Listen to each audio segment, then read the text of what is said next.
Welcome everyone to Current in 30, the 30-minute webinar series brought to you by the Current Consulting Group. We are thrilled to have you with us. To briefly introduce this series, each session is designed to keep you informed, efficient, and ahead of the curve.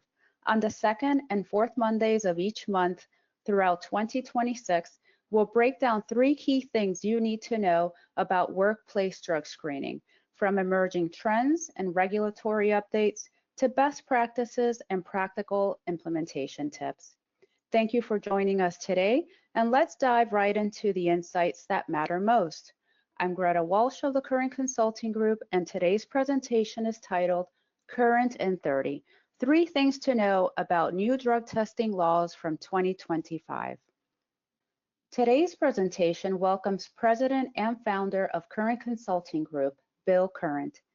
Bill Current is the author of Why Drug Testing, Updated and Expanded for 2020, as well as 9 other books on substance-related issues. He founded the Current Consulting Group in 1998, and it has become the #1 recognized brand name in compliance, business development, and operations consulting in the drug testing industry. He created Current Compliance, the most up-to-date and comprehensive online subscription database on all state laws related to workplace drug testing, including marijuana and workers' compensation laws. And now it is my pleasure to turn it over to our presenter, Bill Current from the Current Consulting Group. Well, thank you very much, Greta, and welcome everyone to today's presentation. As Greta mentioned, we're going to talk about some of the major legislative developments and changes from 2025. We're also going to talk about some recent survey results that I think will add some color to the importance of keeping track of these legislative developments. And then we'll talk about some policy issues. So if you have any questions, please let us know. You can write to us and we will do our very best to answer any questions that come in. This is the agenda that we're going to follow today. I'm going to talk a little bit about Current Consulting Group's 2025 Employer Drug Testing Survey. Then we'll get into some legislative developments that are really, in some cases, very, very surprising. And then we'll talk about some results from the annual National Survey on Drug Use and Health. Now, every year, the Current Consulting Group, for the last 27 years, has conducted a survey of the drug testing industry. And we released the results of that survey nationally at the NDASA conference. We'll do that again in 2026. For the last 10 years, we've also done an employer drug testing survey, and we released the results of that survey at the SAPA conference in the fall, which we'll do again in 2026.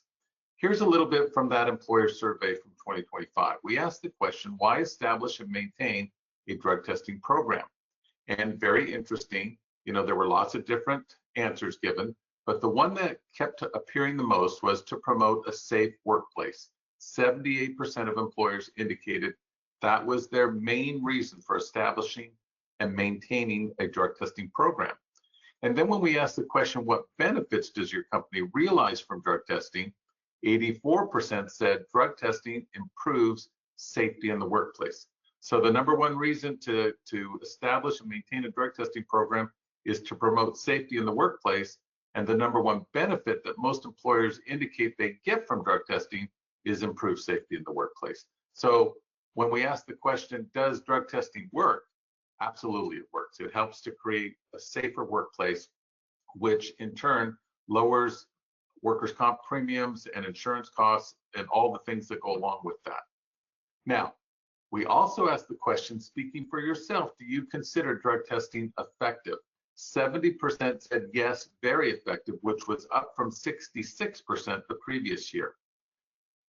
18% said yes, but not highly effective. So it's effective somewhat, but even that was up from 12% the previous year.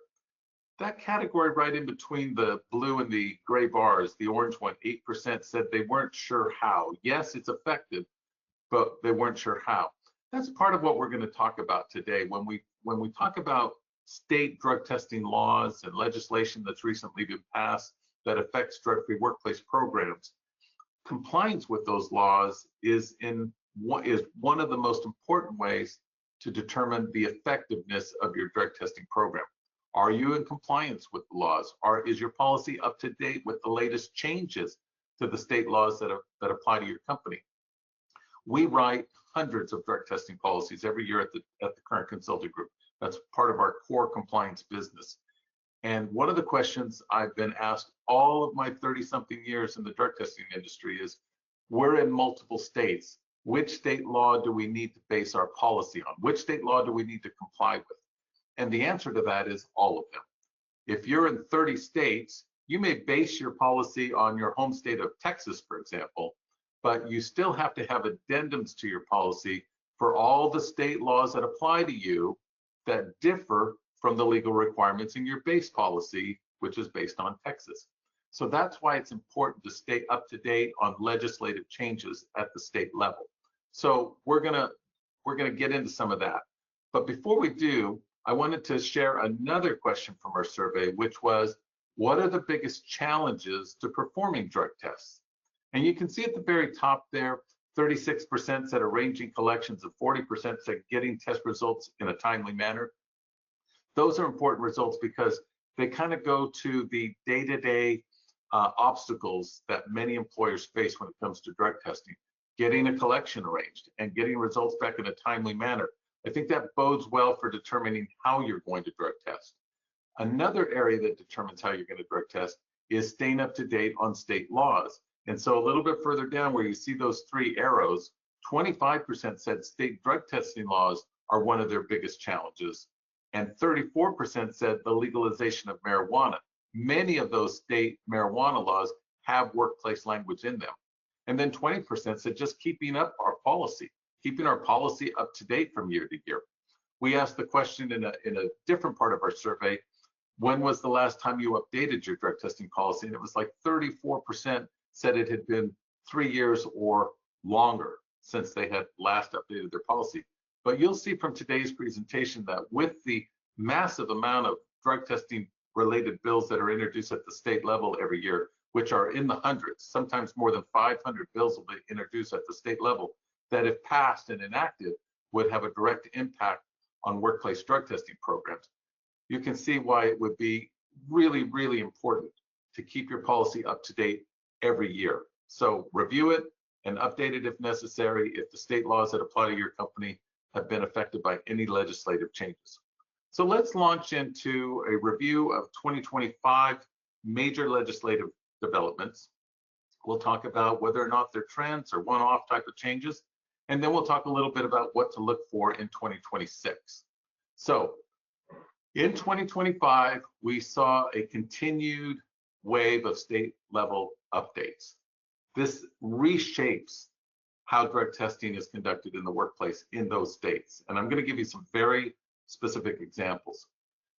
The second bullet there, very important though, cannabis-related protections, voluntary program overhauls, and expanded specimen options were the leading trends in 2025, meaning we saw a lot of legislation related to marijuana protections for legal users of marijuana, so anti-discrimination type of language, either added to existing laws or introduced as new laws.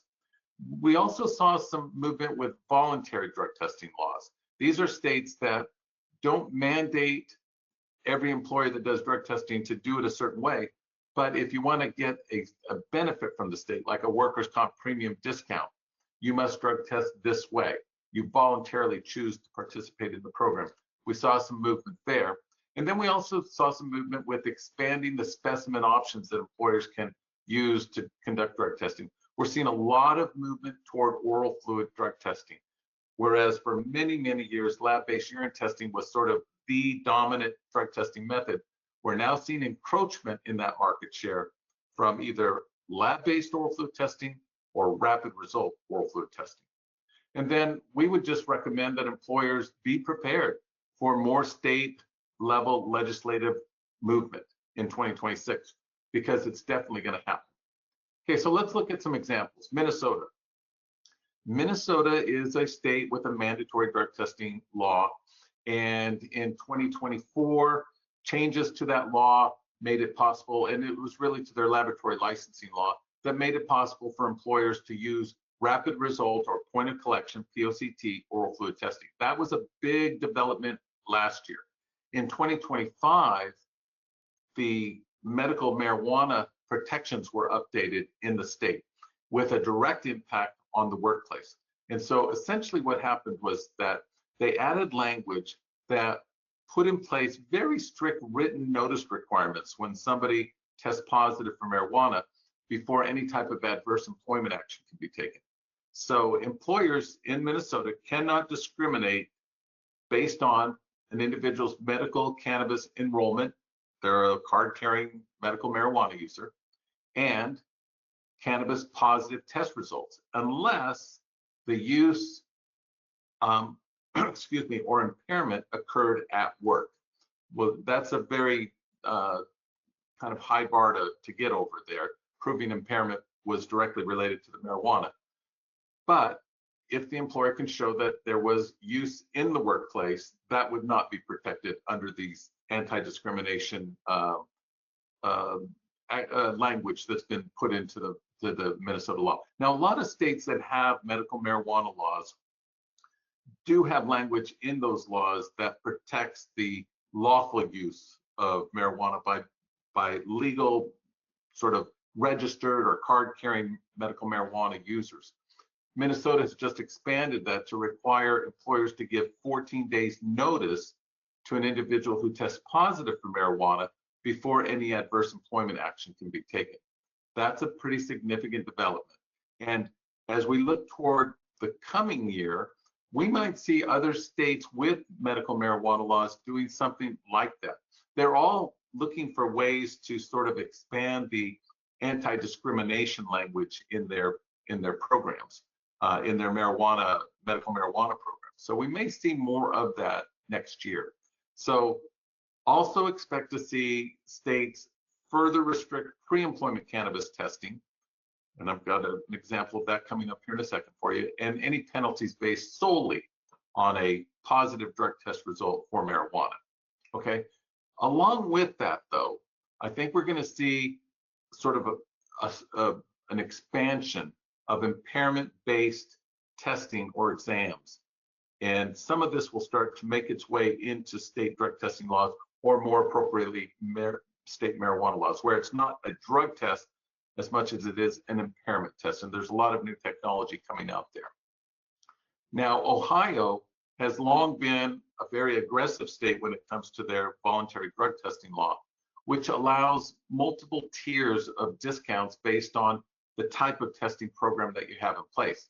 So Ohio replaced its old drug-free safety program with something new called the Substance Use Prevention and Recovery Program, SUPR, S-U-P-R. And there are 4 compliance tiers in this voluntary program. Now, depending on a lot of different circumstances, so you really got to go and read the Ohio law, but you possibly could qualify in Ohio for a 7% year-end bonus and or reimbursement up to $5,000 for qualified costs. Now, each of the tiers requires drug testing: pre-employment, reasonable suspicion, post-accident, return to duty, and follow-up testing. All the tiers also require a written policy as well as supervisor training and employee drug education. So it's really a comprehensive approach that's required under the voluntary drug testing law in Ohio. They're a pioneer in this way. There are other states with voluntary programs, like here in Florida where I live, and Georgia, Tennessee, and others. But Ohio offers this tiered incentive-based program where, depending on how aggressive your program is, again, following guidelines from the state, you may qualify for more of a discount or more reimbursements, depending again on the tier that you qualify for. We may see other states do something like that. We'll see. Ohio had a tiered program in place for many years. We didn't really see a lot of movement there in other states during those years, but things are changing in the drug testing world. And so we may see more of that in the future in other states. Now, Alaska also has a voluntary drug testing program, and they're an example of a state that moved to add oral fluid testing to that voluntary testing program. So now in Alaska, you can use urine, breath, or oral fluid. And I think this is an indication of, when you talk about the Minnesota change from 2024 and now this Alaska change, I think we'll see more of that. Many state drug testing laws were written 20, 25, 30 years ago or longer. I mean, the very first, I was looking at a book that I co-wrote in 1991 called A Guide to State Drug Testing Laws and Legislation. Back then, there were only 16 state drug testing laws, and of course, now there are hundreds of them. But one of the things is that these laws were written before really the advent of other drug testing technologies and methods like oral fluid testing. So I think we'll see a lot of these states start to change their laws to expand the options employers have when it comes to either lab-based or point of collection testing, or in addition to urine, oral fluid and hair testing in particular. And this aligns with what the federal government recently did not too many years ago, where they expanded the federal regulations to allow for lab-based oral fluid testing. I think we'll see more of that at the state level. Now, Nebraska voters voted to legalize medical marijuana. Excuse me. But they didn't include workplace-specific provisions in that law. So we'll see what happens next. Usually what will happen is that they'll vote to legalize medical marijuana, and then some state agency will come in and add provisions that apply to the workplace. So we'll see if that happens. In Pittsburgh, though, they have a new city ordinance that bans discrimination against medical marijuana users and prohibits most pre and post-hire cannabis testing tied to medical marijuana.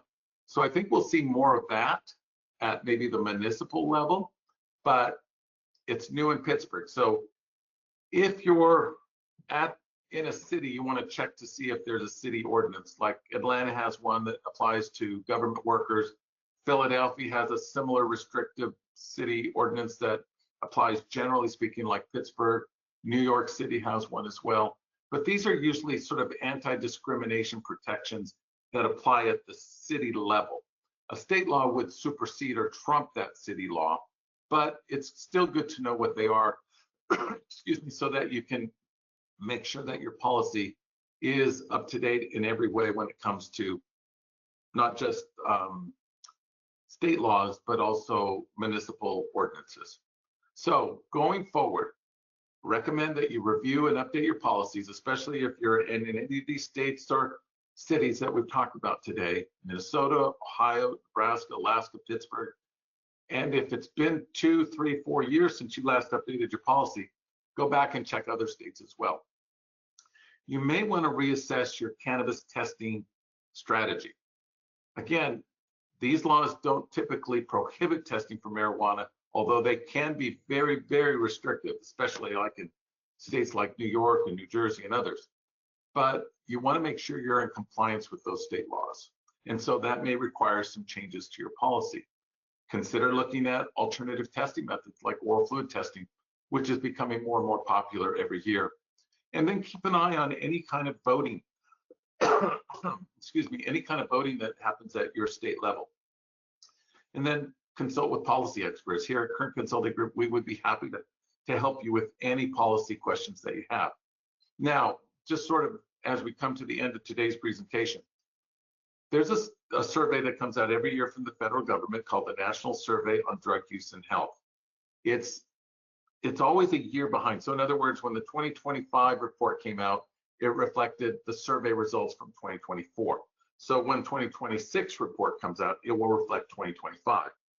I'm not going to go into detail on all of these 2 slides that I have, but you can see that past month use for marijuana was at 44.3 million people. That is pretty significant. So those are people who admit to using marijuana in the last 30 days prior to being surveyed. When people were asked about their past year use of illicit drugs, you can see that the total number of marijuana users went up significantly. So people who admit to using any drug on this slide in the last year is much higher, I'll go back to the previous slide, than those who admit to using these drugs in the past 30 days.